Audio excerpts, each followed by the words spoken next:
Hi, want to know how to use camera on your Google Pixel 9 Pro? So, as a first step, we would need to, of course, open the camera app, and here we will start.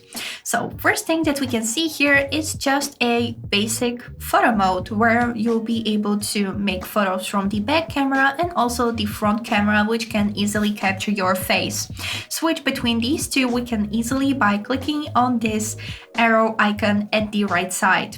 Here we also got a zoom, which will help you to zoom in if you would like to take more closer photo, or zoom out so you can capture everything that you need.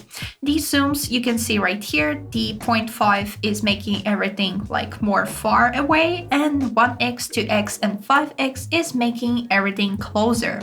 So here at the front camera we also got one zoom, which is making everything far away, and then the basic one.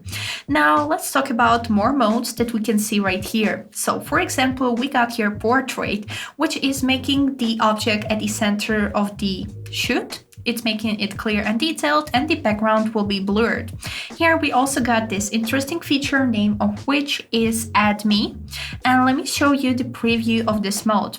Here you can see how this mode works, which means if you would like to take a group photo but you don't have a person that can take a photo of you, you can add yourself to the photo. But here is it how it looks. You can see that from 2 photos you'll be able to make a 1 group photo.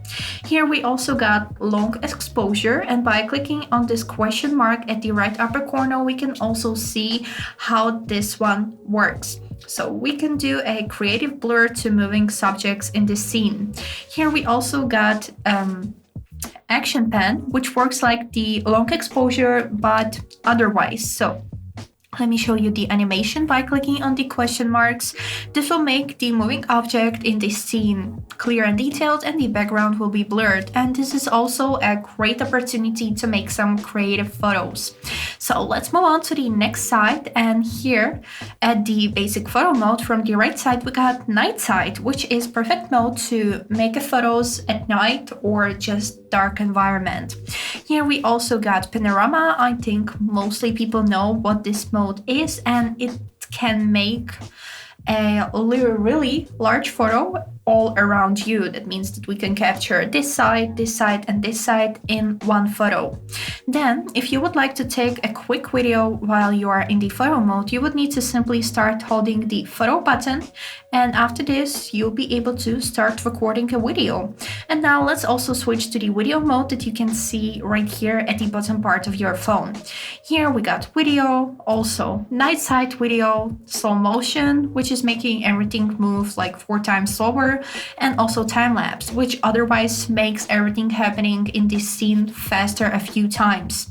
Now if we will go to the other side, here we got blur. You can see how it works, and it works like a panorama. That means that the person on the video will be detailed and the background will be blurred. And also pan, which slows down your phone panning movements, great for professional looking cinematic shots. So here is it how it works, and also on both of these we got some settings. If we will go to the basic video standard, here we can see the settings icon at the left bottom corner. By clicking on it, here we can see flash, video boost, resolution, frames per second, 10-bit HDR, video stabilization, macro focus, and speech enhancements. Now if we will switch to the photo mode, here we can also see the same settings icon, and by clicking on it, here we can also find flash, top shot, which is also known as a live photo, timer, macro photos, and ratio. And this is basically all of these settings that we got here, and I hope this video was helpful for you. Thank you for watching.